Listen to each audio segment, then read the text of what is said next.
Welcome to the show. We hope you have a blast. Thanks for making time for the Dealer Talk podcast.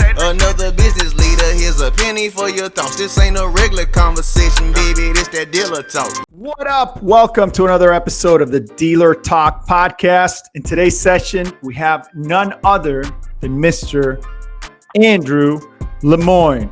What up, man? How are you, sir? What is going on here, man? Great to be here, brother. Thank you for having me. I got to earn that. That kind of introduction, though. I'm still working on it. Right on, dude. Hey, man, listen, we were talking about this before we started recording, but we've been connected for a minute. We've kind of watched each other's stuff from afar, but it's kind of cool to have this conversation with you, man. Yeah, man. The power of LinkedIn. Yeah. Right on. Yeah. So I typically kick things off with an intro. So tell us a little bit about you, man. What's going on in your world? I am grew up my entire adult life in this beautiful industry of ours, the automotive industry. Started off in retail. Started off in the wash bay, actually, like I think so many of us did. Right out of high school, dude. And moved into selling cars. Moved up the retail chain to management, sales management, F&I, general management. And I took the big leap about 4 years ago to leave retail and jump into the vendor side of the business, right? Start my own company. Thought I wanted to be a trainer. I don't, for the record. I did that for a couple of years, and then thought I wanted to be a trainer, but fell in love with tech. Fell in love with tech, and wasn't exposed to tech a lot, Herb, when we were in retail, But when I got into the vendor and the entrepreneurship side, started to get exposed to a lot more technology companies. I incubated at a tech company in Toronto a little bit, learned a lot there. And just fell in love with it, fell in love with technology, fell in love with, the ability to think of something, to whiteboard it out, to plan it out, to build it, create it, and then sell it. And then you see it in person being used. So yeah, man, that's the quick story. I don't want to bore you with the long version, but look, I got to ask him before we go any further. The intro, dude, is that TI? What do you mean? You have an intro. So I was on your YouTube channel before this, and the intro of this podcast, it sounds like it's TI, the rapper. Oh yeah, I see what you're saying. Like the theme song. Yeah. Yeah. No, dude, that's one of the guests on the podcast that I had on, Bow-Tie Terrence, man. So shit. Yeah, I know. He's bringing the fire, dude. Yeah, dude, he was on the show, and we. So typically, what we do is we'll record this, and then I'll edit it after the fact, right? So I'll put the little music in there and stuff. But he was on the show, and dude, I don't know if you've ever caught his stuff, but it's like a full on, this dude is a rapper, man. Like he's got some good stuff. So what's his name? Bow-Tie Terrence. Okay. So we did a session together, and then after the session, it occurred to me, I was like, dude, I should ask him to do a theme song for me. And we did. Right. And he was so gracious enough to put it together. And yeah, man, I loved it. So yeah. That's awesome, man. So you said something that I wanted to explore here really quick, because it's something that a lot of the people that I have on the show. Okay. So let me back up. So when I started this deal, I wanted it to be car business people. So people that were doing this deal day in and day out, because when I was a rep for Cox and GSM and Toyota and all these places, I was having these amazing, powerful kind of transforming conversations. I know it sounds a little bit cheesy, but it's the truth, with a lot of great people in the industry. And I was like, dude, we need to get this out there. You know what I mean? Because I'm learning from these conversations. And if I'm learning, that means that other people that listen to this stuff could learn. And that's 100%. What got me to do the podcast. And so it's kind of transitioned that a lot of the people that I've had on the show have been people that have been doing the deal day in and day out, but now they're on the vendor side, right? Or they're doing their own thing. They have their own companies or whatever. And so you talked about that. You said, you talked about your progression and everything, and then you decided to leave. Why did we decide to leave the industry? Because I'm in that same boat. I was I was a loop tech, tire technician. I moved up into writing service. I was a service manager, and I will never forget. It was a Monday morning. I was on my way to work, and I just kept driving, dude. I was like, I can't do this anymore. Like I couldn't do it. You know what I mean? Because of the pressure, the people, the customer complaints, all that stuff. And in that moment, I knew that it was kind of a transformative experience for me personally, just where I was in my life. But I didn't want to leave the automotive industry out altogether. Like, it still was a big part of my life. And so that developed into a bunch of different things and a bunch of different projects that I've done since then. But we do start there, and I think we grow this love for the industry, but then to really be able to impact the industry in a way that makes sense, we have to kind of leave it, you know what I mean? Like, outside of the dealership world. So talk to me about that, man. Yeah. It's funny. I was talking about this with the team, with my team the other day, and, I'm not going to sugarcoat it. Okay. Because there's like the cliche answer, and I'm going to give it to you straight. Okay. So dude, like I come from a middle-class family. My dad, there's no dealership in my trust fund that I was going to inherit. Okay. So like I work. Yeah.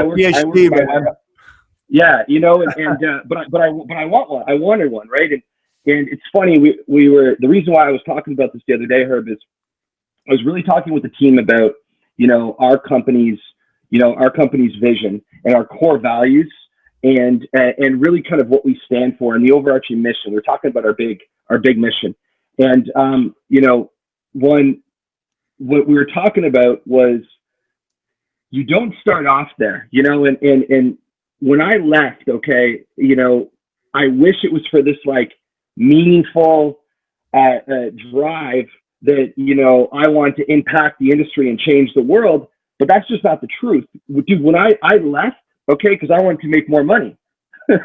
So I left because I was like, I'm watching these tech companies blow up. I'm watching the valuations they're getting. I'm watching the capital that they're able to raise. I'm watching the acquisitions happen. And I'm like, this is nuts, and I had a bunch of ideas as a millennial that grew up in retail auto. Like, dude, I knew a bunch of things that we could do to make things better and make things more efficient and make it better for the dealer, make it a better experience for the customer.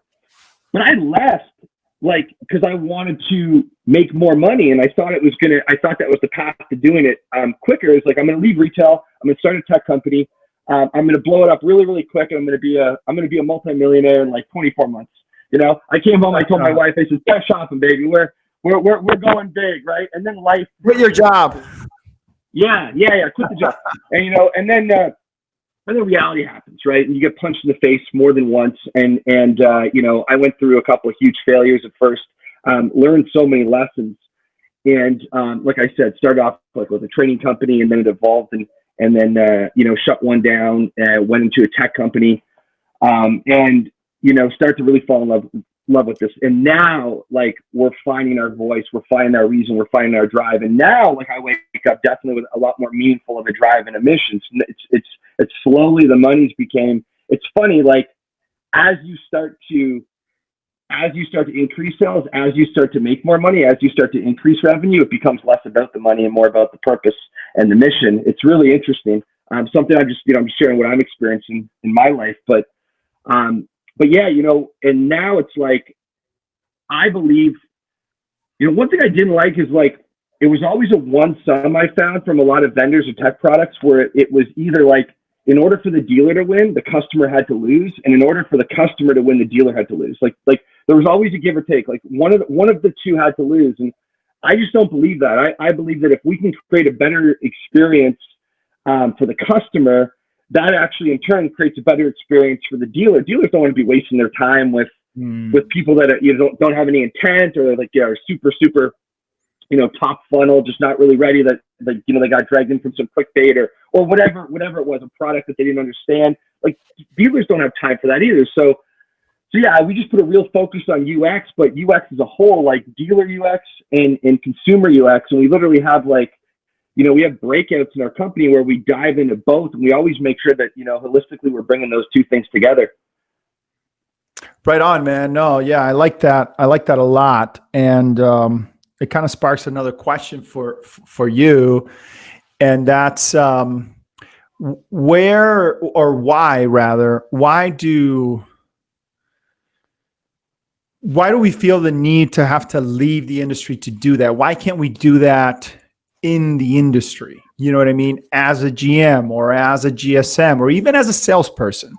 I mean, look, I know that we can touch more people, and I'm living proof of that, because the podcast and all these things have allowed me to connect with a lot more dealers, which allows me to help a lot more dealers.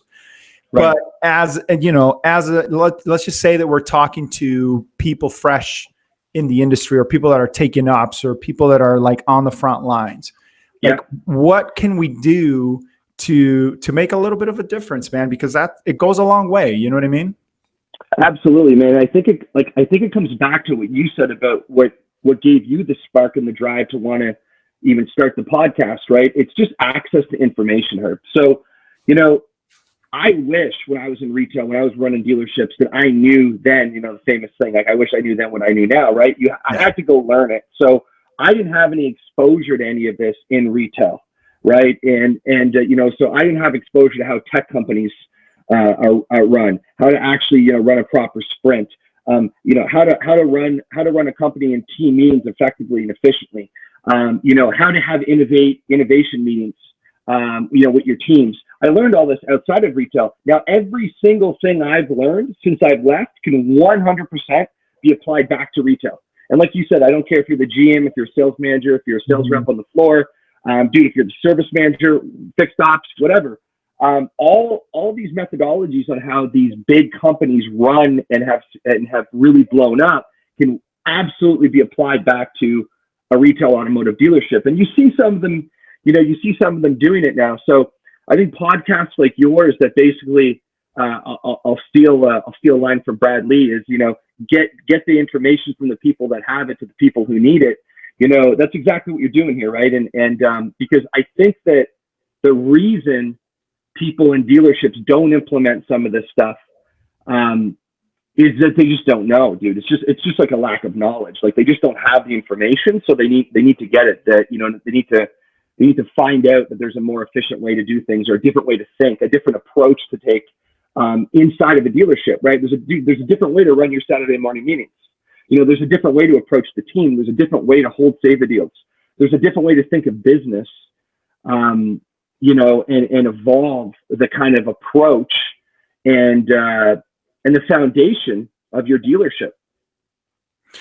Yeah, no, I totally agree with that. And so what do you think, we're lacking, dude, in the industry as far as information? Because I like that. I like there's one thing that I've talked about this in the podcast before, but you as an individual yes, the company should provide you things, right? Your dealership should provide you avenues to grow as far as training and that sort of thing. But for the most part, man, I'm really an advocate and a believer that you got to do that shit yourself, man. Yeah. Like, you have to, like, it's up to you. Like, nobody's coming to save you, sort of a deal. And you have to figure it out. You got to figure it out. You know what I mean? And so, and I love the people that do that put in their own effort, because I feel like it sticks better when it's you doing the work. You know what I mean? Yeah. No, like I couldn't agree more.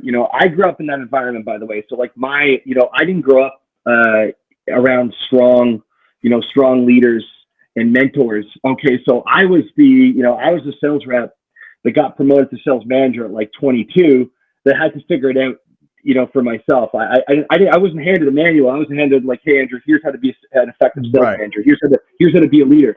So like, I was like a 22-year-old, 23-year-old kid, like literally watching Tony Robbins and like taking leadership courses and mentorship courses, trying to figure it out.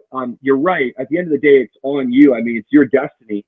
The beautiful thing about this industry is it's such a lucrative industry. So whoever's listening right now, whatever role you're in, like when you increase your own skill, when you increase your own knowledge, you're just increasing your own value. And the beauty with auto is like, there's always there's always a dealer group. There's always a dealership. There's always an OEM, or there's always a vendor company that's looking for somebody better. And I mean, like, you know, there's it's literally like limitless, you know, where you could go. The earning potential is massive, you know, as we all know. You know, the auto is a unicorn in of itself, and what you can, you know, the earning potential with like limited, you know, academics or because it really boils down to execution. Like, do you have the knowledge? Do you know how to make it work inside of the auto industry? And if you do, you know, you could do very well for yourself.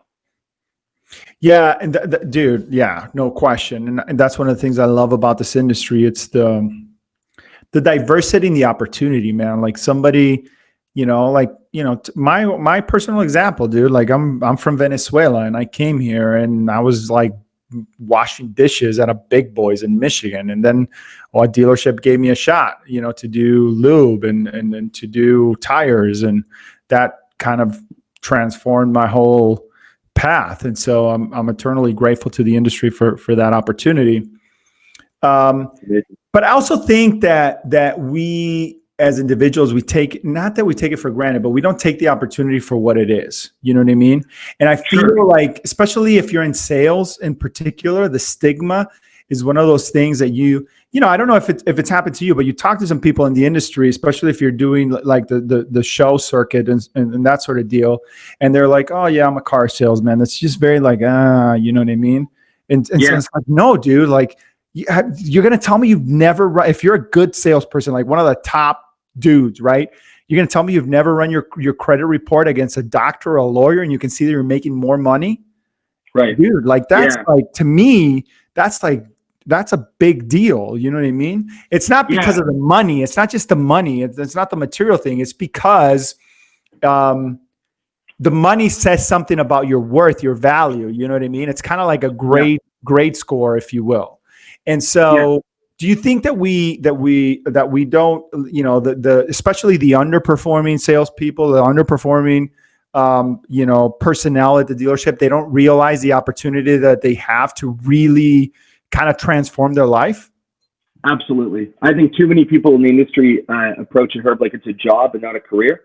And, you know, look, you were just saying like, you know, when you talk to people in the industry and you're in the industry, and people aren't proud of what they do, dude, what about like your own family? Like, you know, I remember like, you know, being at Christmas dinners and Thanksgiving dinners with family, and like, you know, you're selling cars and you carry that stigma that the industry has.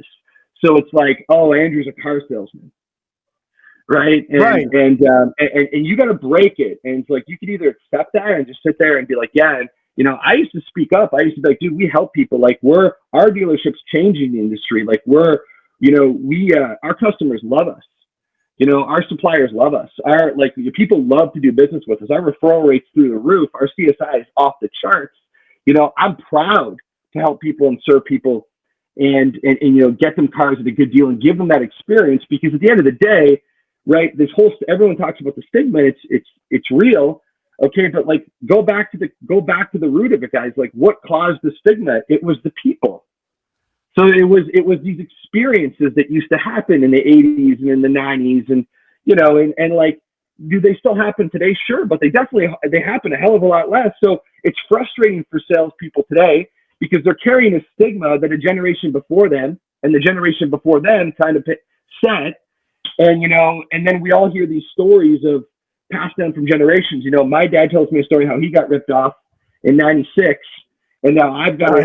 And now, you know what I mean? And now I've changed my perception on the auto industry, and now all, you know, salespeople are sleazy and they're crooked. So like, I think you gotta really like be proud, man. And you know, a tag that I use, Herb, is like on all my social medias. You know, I got sold. You can find me on like Instagram, on Twitter, whatever. I'm always I got sold.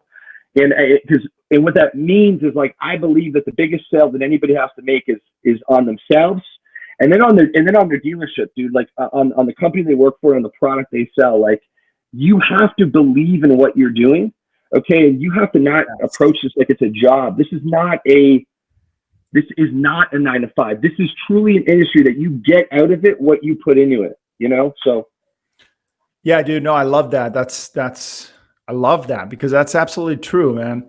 And I'm glad that we're having this conversation because I want to, you, like you said, you were in the industry, you transcended, right? And it allowed you to do something different, and you have different opportunities because you were in the industry. I was in the industry and I've transcended, and I have the opportunity to do other things because I was in the industry. You know what I mean? Right. Like doing the deal, like in the work. And, for anybody that's listening to this, that specifically the people that are starting out, like I want them to know that this isn't just, you're just going there. It's a 9-to-5 job. No, dude, like this, you can turn this thing into a business. You can turn this thing into a career. You can turn this thing into something bigger if you just commit. You know what I mean? Yeah, you got to find a why, and you got to find a reason, why you're doing this, and you need to find it with yourself. You need to find it with the team and the dealership. I think that a lot of sales managers that are listening, like, one of the most underused terms in our industry is coach. Is coaches, man. And like, if you're a sales manager, dude, you got to take on the role and wear the hat of a sales coach, of a sales leader. Like, you got to start to really develop your people. Right. And one thing that I've seen happen over the years is like sales managers have just became desk managers who basically just became, RDRs and number crunchers. And, they're just sitting there like putting ACVs in the back end of the CRM and doing appraisals. Like, don't lose the focus. Don't lose the core focus of what that role is. Like, you're a sales manager, you're a coach, you're a leader for that team. And I think it's one of the most impactful roles. Like, if you're listening right now, if you're a sales manager or if you're aspiring one, look, you guys, you have the opportunity to change the lives of the people in your store, and you need to accept that and realize that. Mm-hmm. And Herb said something earlier too. Is you said a lot of people just say sales manager title. You're like, dude, even if you're not, because it's true, man. Like, sometimes you got to show up for the job and act for the job you want, not the job you got. So if you're a salesperson today listening, and you want to be a sales manager, like I used to tell people, hey Andrew, I want to move into management. What's the best way to do that? I used to say, just start doing it. Like, just right. Take on the floor, man. Take on the role of a leader with the team. Become a team lead. You think management's really gonna, like, obviously there's boundaries that, okay, some stores, I don't want anyone in trouble. Yeah, I know the way I would have done it, but I don't want to get it. I don't want to cost anyone their job. So I don't know how egotistical your managers are. There's maybe a boundary you don't want to cross. But I'll tell you one thing: if you show me a manager who's going to be upset over one of his salespeople on the floor that's rallying up the troops, that's taking a captain role, a team lead, that's doing callbacks with the team, that's helping role play, and that manager's got a problem with it, like that manager's the problem, not the aspiring or the hungry or the motivated sales rep or saleswoman. Like, absolutely. Yeah, no, I totally agree, man. And I think there's a little bit of that. I think there's carryover in the industry, dude. Like, people that were brought up a certain way, and then now they're bringing up the people that way. And mm-hmm. My concern is that we are not adjusting our salesman tactics or techniques to the efficient market that we live in, right? Because we have buyers and sellers have access to the same information. So the control approach from the 90s and early 2000s just doesn't fit, dude. Like, I debated that. Like, if you listen back to some of the sessions in the first couple of seasons, I debated that, but I've come to the realization that we're behind when it comes to that. We still have the 10 roads or whatever, 10 steps to the sale or whatever. And it just doesn't work, man. Like, it just doesn't fit in the world that we live in today. And it creates friction with your customers. And I don't get that. Like, it just doesn't make sense to me. Like, just, dude, like, one of the biggest regrets I have is when I was hiring back in retail, when we were on the front lines, I was hiring for salespeople. One of the basically prerequisites I would always have, and maybe you don't say this in the ads if you're listening, maybe but let's be honest, okay? is you tend to look for people that have retail automotive experience. So I used to have the blinders on as a manager too much, where I only wanted to hire salespeople that, you know, had come in from another store. I'm plucking this guy or this girl from a dealer group across town or whatever. And I have other people come in and interview for the sales jobs from other industries, but they go to the bottom of my pile, you know, and because I was always looking for experienced automotive salespeople, you know, like I put an ad out, you know, retail, you know, must have 3 years experience. I don't know what state you're in, but like up here in our province in Canada, like you have to be like, I'm sure every state has their own certain like licensing certification. Yeah. So yeah, so like up here we got the same thing. You know, we have like there's a provincial licensing certification. I used to run ads and say like, you know, must be certified, you know, must be a certified automotive sales professional, must have 3+ years experience. And that's just the blinders, right? Like that was wrong. I regret that. If you're listening right now, like that's a mistake. Okay, because when you bring in people from other industries, from other walks of life, they bring in other perspectives, right? And they bring in like other salespeople. Like you bring on like a B2B, you bring on like somebody that like did like B2B like SaaS sales. Okay, like you hire somebody that like sold Salesforce. Okay, you know, like they're like a killer. All right, and they're going to bring a whole new approach and perspective to the dealership. Because, you know, as a dealership, we've really we've eliminated the role of prospecting. Like you used to have to prospect. Now you sit there and you wait for the leads to come in, you wait for the phones to ring and the doors to swing, right? Whereas like if you bring in somebody that comes out of a hunter role, right? And they come from an industry where like, dude, you only ate what you killed, and you only ate if you picked up the frickin' phone and made a cold call and made something happen. You start to bring those people in, okay, to the dealership with those perspectives, and then you train them on auto, you're going to watch a whole new perspective, a whole new energy, a whole new approach. And then you've worked in stores, you know what happens. You bring in one person like that, okay, and then they start to do, and then what happens? The whole team starts to raise, right? Like Yes. the productivity of the whole team goes up. So yeah, that's a big regret I had, man. I had too much of the blinders on, where I only wanted to bring on people that, you know, were experienced automotive professionals. And you know what that was, by the way? That was probably what it was. That was me being lazy as a manager, not wanting to take responsibility to train a new hire. I was looking for the least friction, you know, most turnkey hire that I could get, and that was wrong. Yeah, no, I love that you're actually able to look back at that now and see that, because it's so true, man. Like, dude, so many instances I can tell you with stores that I've worked with, that they go that path, and then they open it up to other industries, and they forget about that whole thing, or they eliminate that block, if you will. And dude, it works out so well. You know what I mean? Right. And yeah, dude, I love that.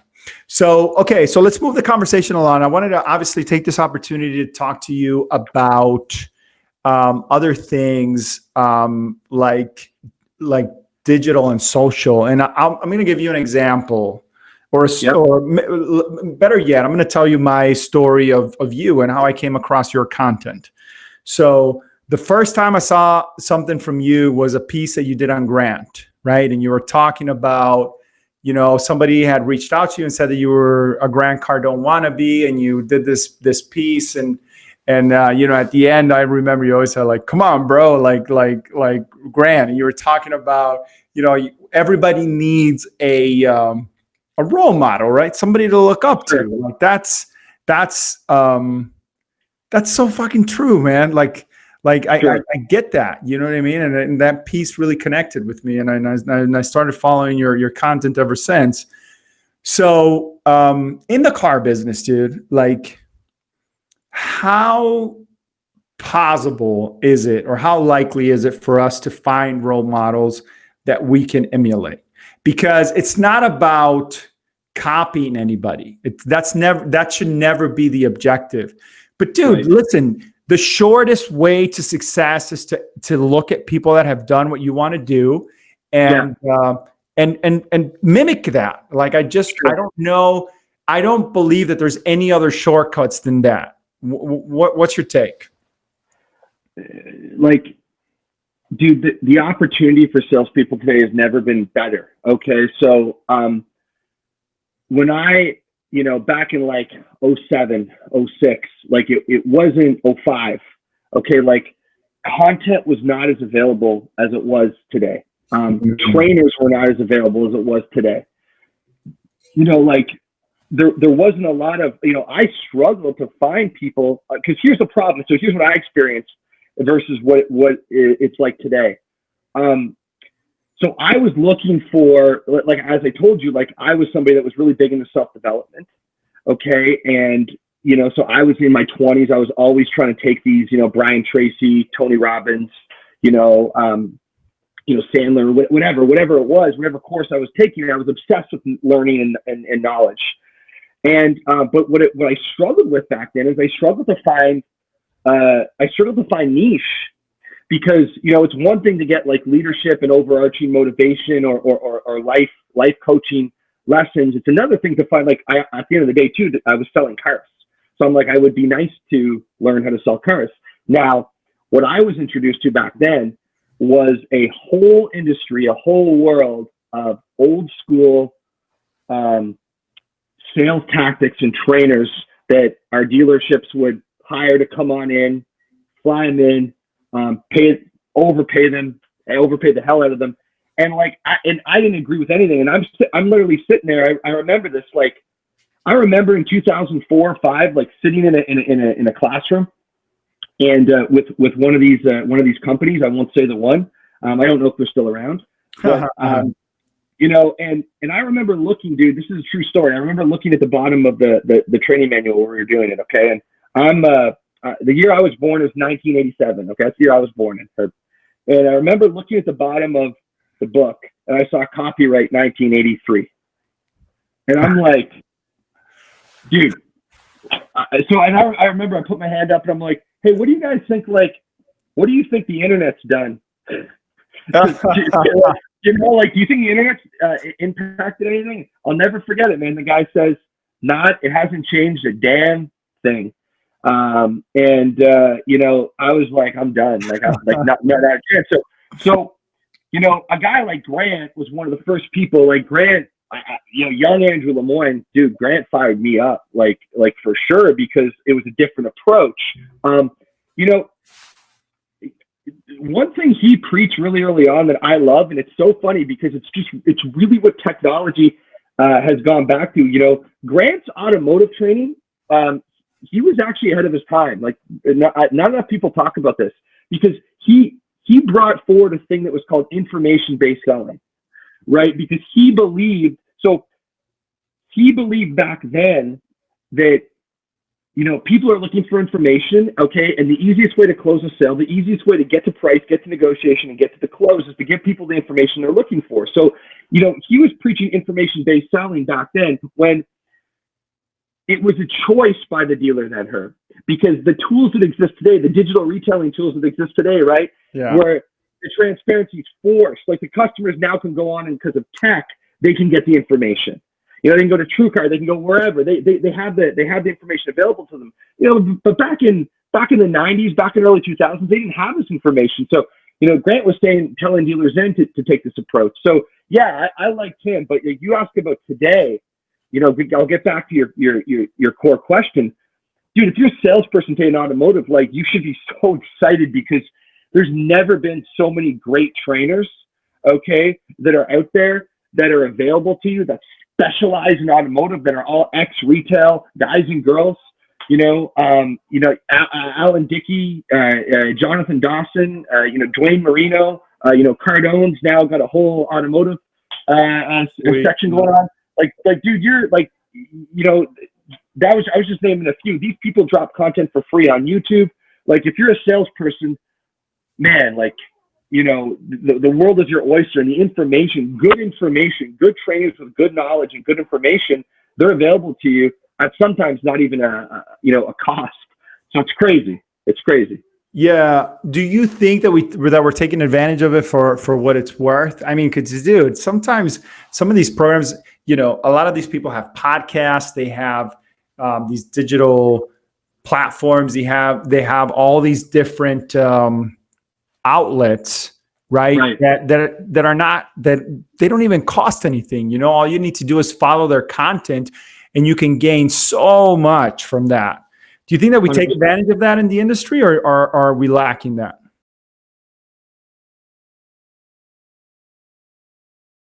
Okay, so to answer the question that you just asked was like, I think it's getting better. Like you were asking if people are taking advantage of this, right? That this information is available. I think people like you, I think initiatives like the Dealer Talk podcast, you know, I think people like my good buddy Jason Harris that it's pumping out his Strategy Mob content. You know, a lot more people are starting to push the content.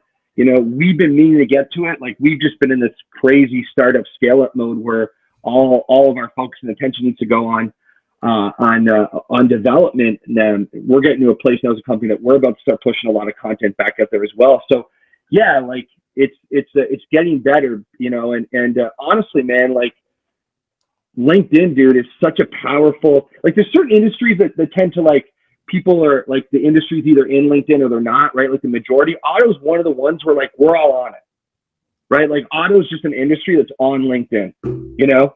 That video you said that you saw me, I forgot about that. That was years ago, a couple of years ago, actually. But that was LinkedIn, right? Like that's how we connected. So, there's so much automotive content available on LinkedIn. Between LinkedIn and YouTube, like you don't need to like look no further, you know? But is it worth investing your time? Like, especially if you're starting out, would you say that it's worth investing your time in these? Because here's the thing, dude, like you have people that start these initiatives and then they go away. You know what I mean? They just don't, they're not consistent enough, or they're found out to be not credible or whatever, for whatever, however that works out. But I guess what my real question is, how do we know, man? Like, what is something that's worth investing our time and efforts into? Because listen, it's not an easy road. It's not easy to come into the car business and start this thing out. A lot of people fail. It's not an easy task. And if you make it, then the probability of having a lot of success and you know, making good money and being a part of something that's bigger than yourself, all those things become true. But dude, you gotta go through some growing pains to get there. You know what I mean?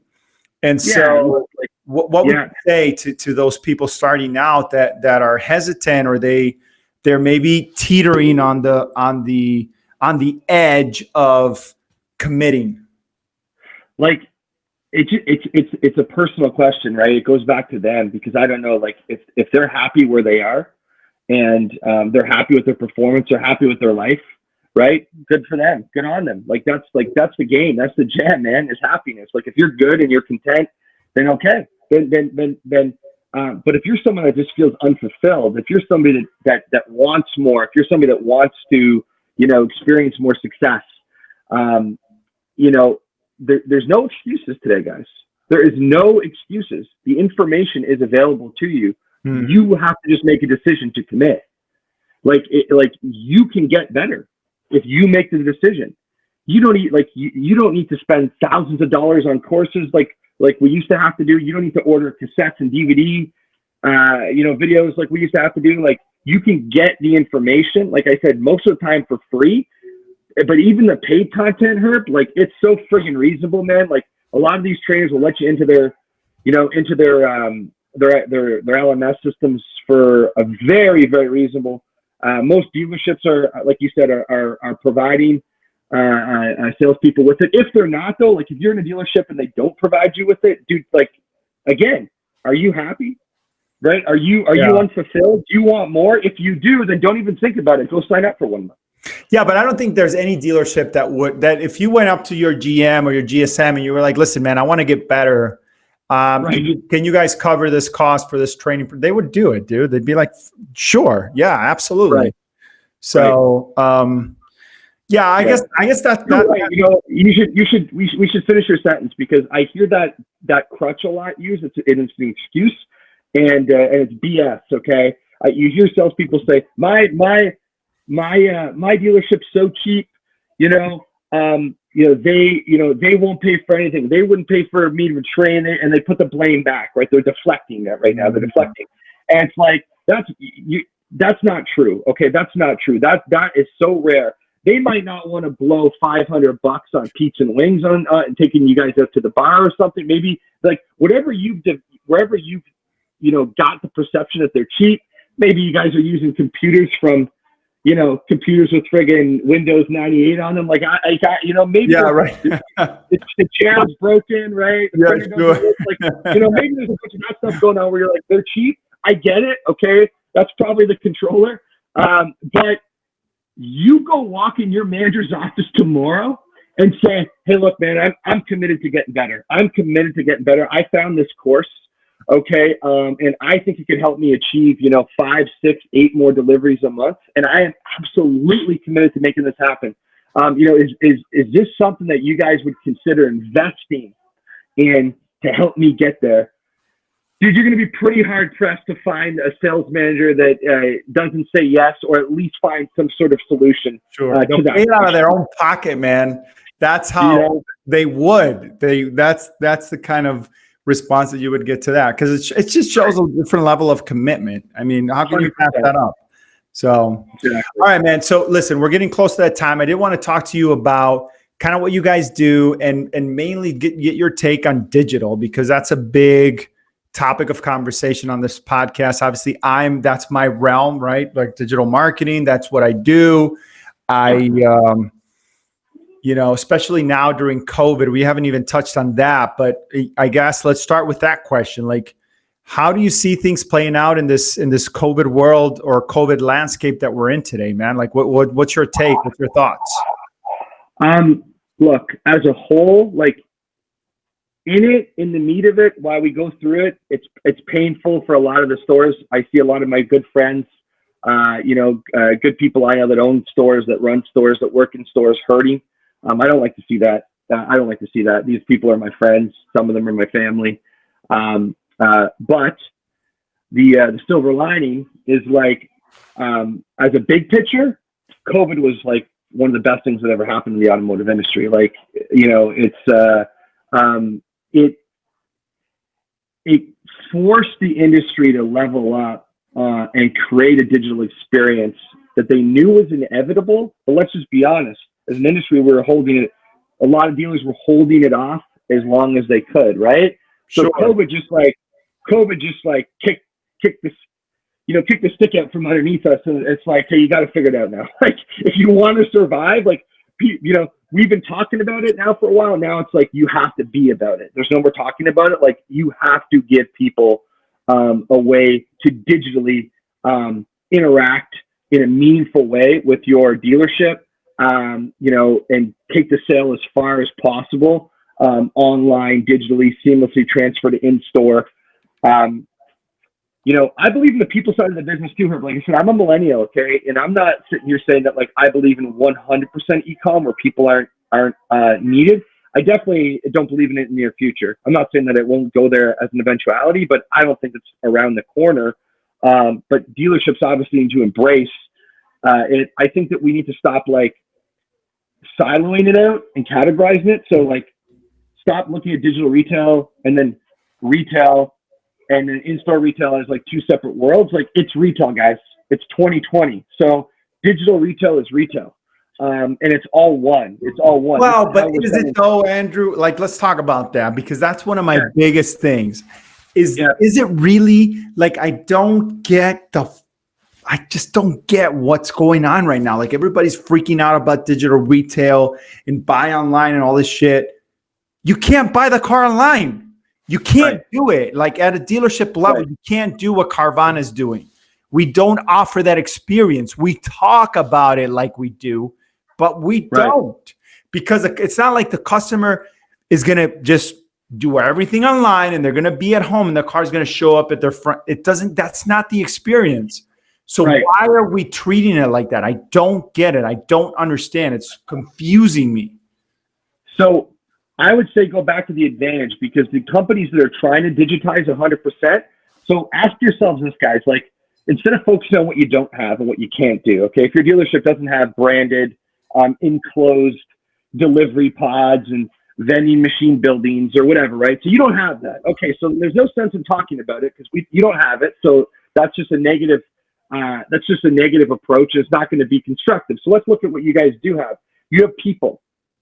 You have people in the stores that are there to help the customer. Okay, that aren't there to actually try to force them through a 100% digitized process. And by the way, the stats show that people don't want to fully buy online yet. Like that's what I just said, right? Like it's a very, very low conversion rate for actual 100% digital retail. It's extremely low in Canada. I think is the number. Yeah, it's like I was gonna say in Canada it's under 2%. So like, okay, the market's spoken. People don't want to. They have questions. They have questions about their trade value. They have questions about the best price for the car. They have questions about what after sale looks like. They have questions about delivery. Okay, so sort of focusing on what you guys don't have, focus on what you have. You have people, you have yourself. So how can you, the person, interject people more into the digital experience? So things like video, things like, connecting with customers over like hitting them back with like walk around and video interviews and offering that on your website and talking in real time and chat and going maybe live once a day on Facebook or on a social platform or whatever, right? How can you bring people? Because that's what you guys have. You have people, right? So instead of complaining about the tech, because you have the tech too, Herb, like, yeah, I get what you're saying, that logistically they might not have what Carvana has, but come on, man, like digital retail, like most dealers' site have all the trade tools, credit tools. Why don't we? Why don't we have a Carvana type? Here's what oh, dude, it drives me insane. I don't. It's a tough conversation for me to have, man, because Carvana's doing it. I get it. They're not doing it on the new side. Okay. So are we really, just really, Andrew, think about this. Do you think that a lot of the customers are going to buy their car online that are 20, 10, 30 miles away from the dealership? No, they're not. You got to offer that experience for people that are outside of your PMA, right? Right. For people that are coming far out because you have that unique piece or whatever. So that's how it should be. And it should never be, in my opinion, yet, just because we don't have that full on, it's not fully baked, fully cooked. It should never say buy online. It should start with save time, save time at the dealership. That's really what it is. And then, it's a glorified lead generating widget. It's what it is. It's just not fully cooked. And so what we tell the customer is, hey, buy the car online. And then the people that do submit and go through that process are pissed at the end because they still have to go to the dealership and they still have to sit in the box and they still have to do all these things that they don't want to do to begin with. And so we are creating more distrust in the industry, and we're perpetuating the stigma that already exists. And that's what I hate, because I see what's going to happen 10, 20 years down the line when it is fully baked and fully cooked and that's available. Customers are not going to want to do it. You know what I mean? Because now when they go and they try to have that experience, it's just shit. And so I don't understand why we're doing this to ourselves. Like we're setting it up so wrong. You make a good point. Like you make a really good point. Okay, if it's not a true buy online program and the widget or the button in the CTA says buy online, change it. Like what are you doing? You're setting the customers up for a poor experience. Okay. Yes. If it's not true buy online, then the CTA shouldn't say buy online. It's exactly. A good point. Like it should say start the transaction online, start here, save time. But if it says buy online and then they get to the end and then it's like, okay, we'll be in touch, or you set an appointment. That's deceiving and that's not good. So if that's what you're referring to, I agree with you 100%, man. Like change those why is it? I mean, do you know why? Like Carvana's doing it. Why can't a dealership do it? Why can't we offer that? We should be able to offer that. They can, dude. It's a decision the dealership has to, like, if the dealership really wants to do what Carvana's doing, most dealerships have the resources and the means to do it. So it's a decision. Okay. If you want to do it, like there are digital retail stores where you could fully do this. If you want to have your guys out delivering all day long, taking cars to the driveways for test drives, doing appraisals in the consumers' driveways, dropping cars off there, you can do it, guys. It's just a decision. There's dealerships that have. Is it control? Do you think that that's what we're afraid of? You know, because that's the conversation that I have with dealers all the time. It's like, well, you know, we want to have control of the deal. Like, we can't put our F&I products in there because then the customers are not going to buy. And then I have some stores that actually run at 80% or more in the box. And so they feel like if you put that on a digital widget or whatever, then the customer isn't going to buy and it's going to skew their numbers. And so they're afraid that they're, you know what I mean? But I mean, ultimately what we're talking about is control, right? Right. Yeah. And look, there's some truth to that. Like, for sure. It's definitely, you can't control the sale as much outside of your four walls as you can inside of them. So I get where the dealers are coming from. You can't control that handoff to F&I. You can't control the pitch as much. I've seen stats, by the way, that suggest, I always take these stats with a grain of salt because it's usually the vendor company that's trying to sell the product off the stat. Yeah. But I've seen stats that suggest that a digital journey leads to a surprisingly high back end. I don't know. I haven't seen it enough in person to really get behind that. But because I think that most, and the reason I say that is from my experience, most consumers that walk in F&I originally after buying the car, they start off at a no. And it's a good business manager that gets them to a yes and explains the value of the products and the protection and whatnot. So if customers start off at a no and I just put an iPad in front of their face, they're just going to check no if there wasn't that professional to walk me through the benefits and the value adds of this. You know what I mean? That's my experience. I don't believe that F&I would go up digitally, but yeah, like, look, it's a control thing for sure, but it's also just like a decision. It's a new way of doing business, sort of, is what it is. It's a new way of doing business. So do you want to do business that way? A lot of stores have made a decision too. A lot of stores are doing hybrid, right? So they got a hybrid thing going on. It's another thing too. So many of these dealerships have got like tens of millions of dollars invested in these facilities. So I get it. Like, you want to use them. You want to drive people to the palace. Like, I understand. Yeah. Yeah, dude, I don't know, man. It's a frustrating topic for me because number one, I hate these conversations of the industry has changed forever because of COVID. Really? I don't see that. Number two, digital retailing didn't happen because of COVID. It's been here. You know what I mean? Yeah. Like, if you agree that dealers sped up because of COVID? Yes. Oh, yeah, for sure. It sped up the process, definitely. But not because digital retailing wasn't here. The reason it sped up is because decision makers at the dealership at this point are looking at progress versus change, right? That's the main difference. That decision makers are now thinking outside of the box. And before, they were not. They were hesitant. They were, oh, well, you know, we're doing good. You know, we've made money this way. Like, why are we going to change our processes? And now they're like, oh shit, like, I have to really adjust the way that I do business to compete, because here's what COVID did that's brilliant for our industry. COVID came, and now all of a sudden, everything that was a differentiator for some of these big groups like the Brian Benstocks of the world now became standard. Right? So being open 24 hours now should be a standard thing for most dealerships in metro markets, not single point, but in metro markets, because if you're doing it right and you're spacing your bays because of contamination and all those things, and and you have this excess influx of service business, you have to run it more hours because it just makes sense. You know what I mean? If you were selling cars a certain way, before COVID, now you have to like do in-home test drives, and you have to drop off vehicles for customers to test drive. You have to do all these things that before COVID, it would have made you stand out. It would have made you different in your market. And so if you take all those differentiators out of the equation, now as a decision maker, you have to think about, shit, what do I do? Like, what is the thing that makes me different in my 10, 30, 20 mile radius that I have to really focus on to kind of own my backyard?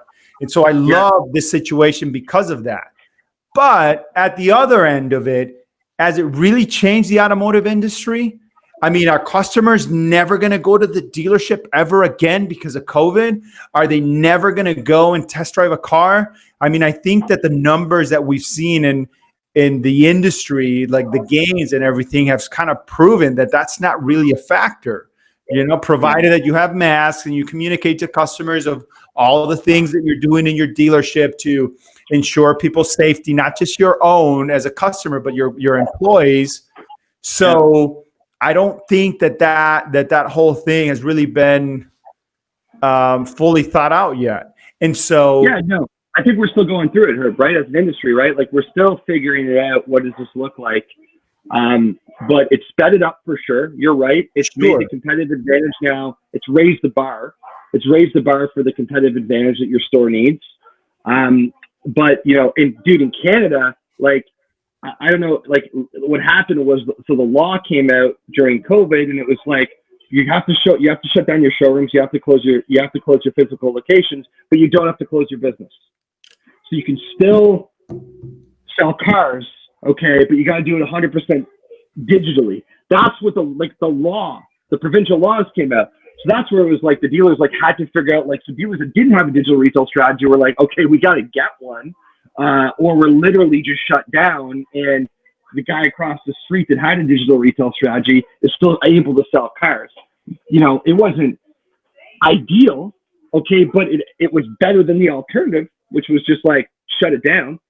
So it forced a lot of investment into tech, and it just, dude, it forced a different perspective. It forced a different approach. It forced a different view. It forced a meeting that the dealership, you know, probably should have had 3 years ago. It forced that meeting of a meeting of the minds, right?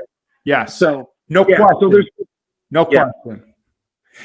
No question that's the case. But we still have to listen. We have to understand that we are in we're in a very interesting situation, just generationally speaking. Because listen, I'm 40. I'm not 40. I'm 38, but I'm going to be 40 here soon in a couple of years. And I talk to my circle of friends, right? And I'm like, hey, would you ever buy a car online? I'm just curious. Would you? And dude, never once in one time has anybody ever said, yes, I would. Sure. Never. Not one time. Dude, my parents always say, like, I want to, like, I would never spend that kind of money and not feel, to smell the car, drive it, feel it. You know what I mean? Sure. But my kids will buy a car online, hands down, because they've grown up in the Amazon era. On everything they click, and it just comes to the house, and they're, you know what I mean? Yeah. So they've never been a part. Like, I don't think I've taken my kids one time to buy a car with me, but my parents took me to buy a car with them. Sure. Every time we bought a car. You know what I mean? And so that's the shift in generation that I think that we don't take into consideration, right? So we should. Good point. We should. I agree with you 100%. We should, but we don't. We speak too, like, it's too critical, right? It's like, it's too critical. And you make a very good point. For the next 10 to 15 to 20 years, the reality is there's still this split of expectations. And yes, the new generations that are coming up, they will be a lot more open to fully buying online because they grew up in the Amazon era, right? Like I said, like, I'm a millennial, man. Like, I'm gonna be 34. Like, I would not want to buy a car fully online. Like, I would not want to, right? I want to get the information. I'll tell you what's frustrating to me is, is when I'm trying to get information online and I can't. And that's frustrating, right? So that's the part that frustrates me. But I actually want to do the car. At the same time, Andrew, for being completely honest, like, that's not an issue for guys like you and me, because we text our friends in the car business and we're like, hey, you know, this is the car that I want, blah, blah, blah, blah, blah. Yeah, for sure. And then we show up to the dealership, we sign, we don't wait a second. Everything is done for us. and we just get in the car and we go. So we're kind of jaded in that sense. You know what I mean? But for the I'm talking about other industries and the average consumer, right? That doesn't have buddies and didn't go up with the car. Yeah, for sure. The average consumer, the frustration that I feel more than buying online is the time that they spend at the dealership. That's what I hear about the most when I do my own kind of surveys, right?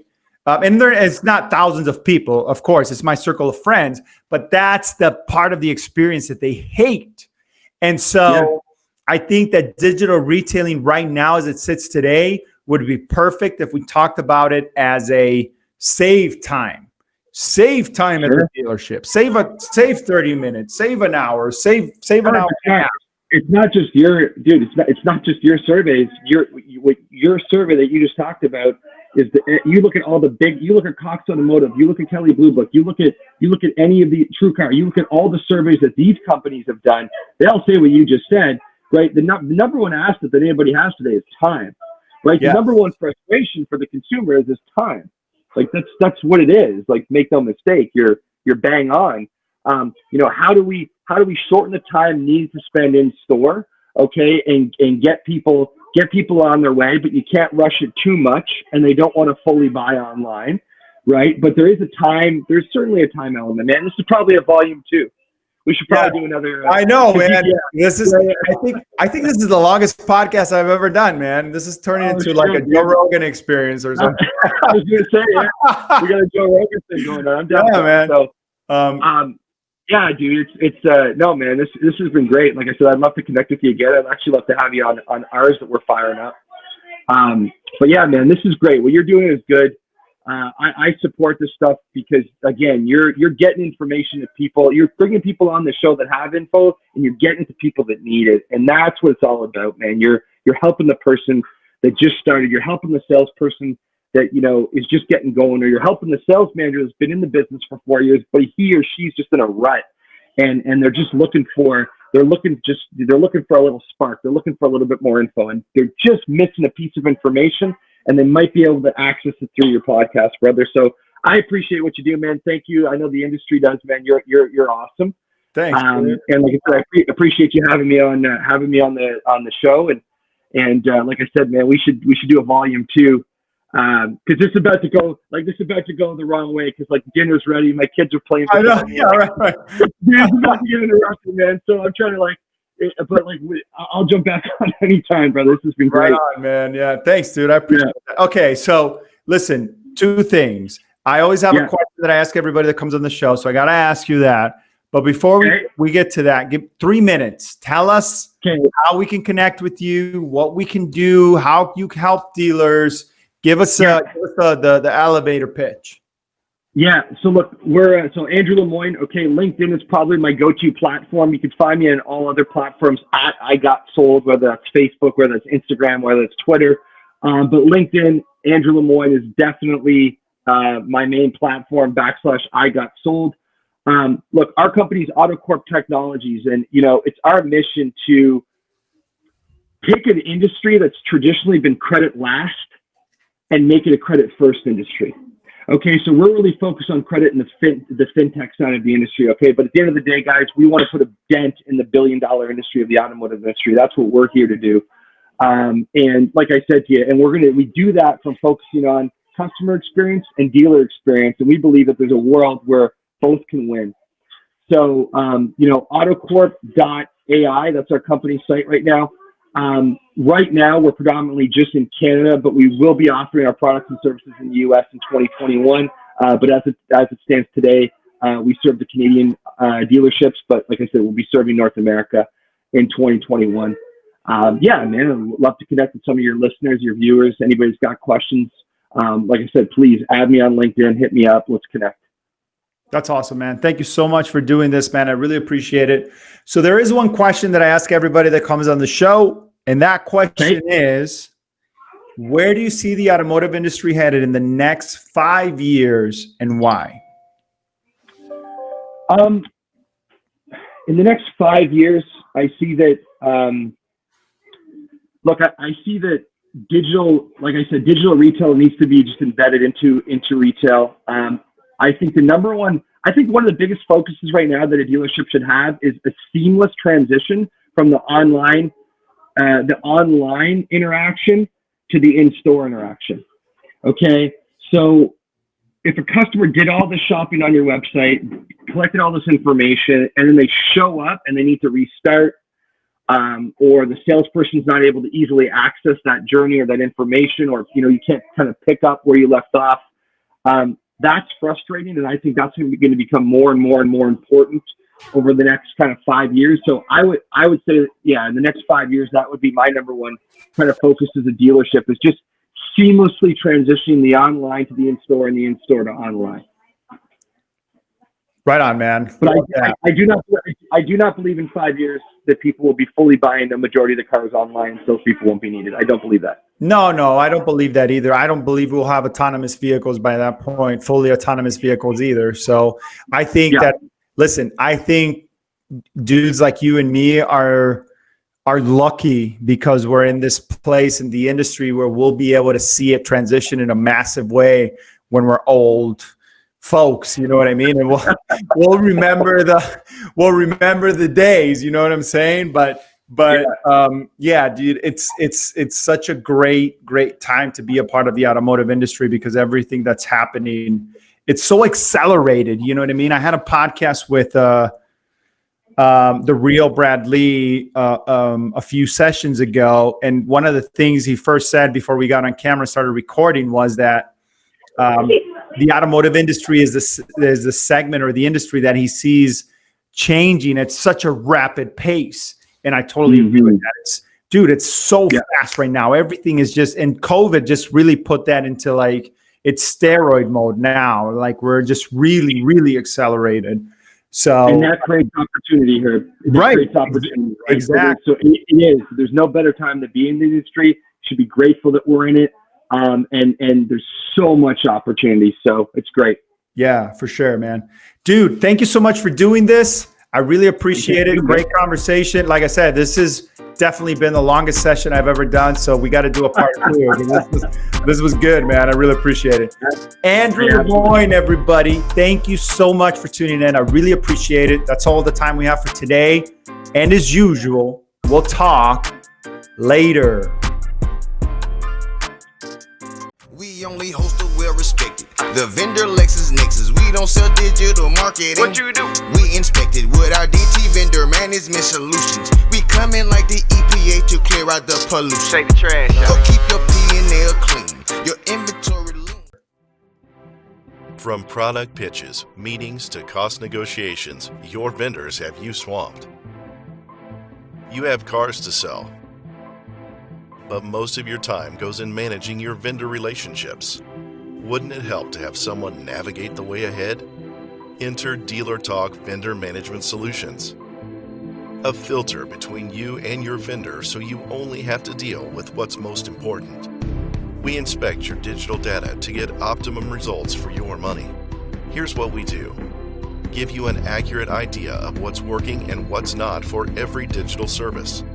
Get vendors to submit monthly highlights, lowlights, and recommendations.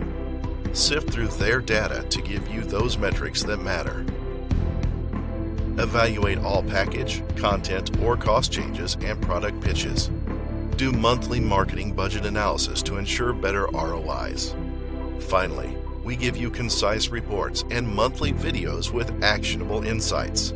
Now, you can focus on what really matters, selling cars. Contact us today and your first 30 days are free. Let's build your business together.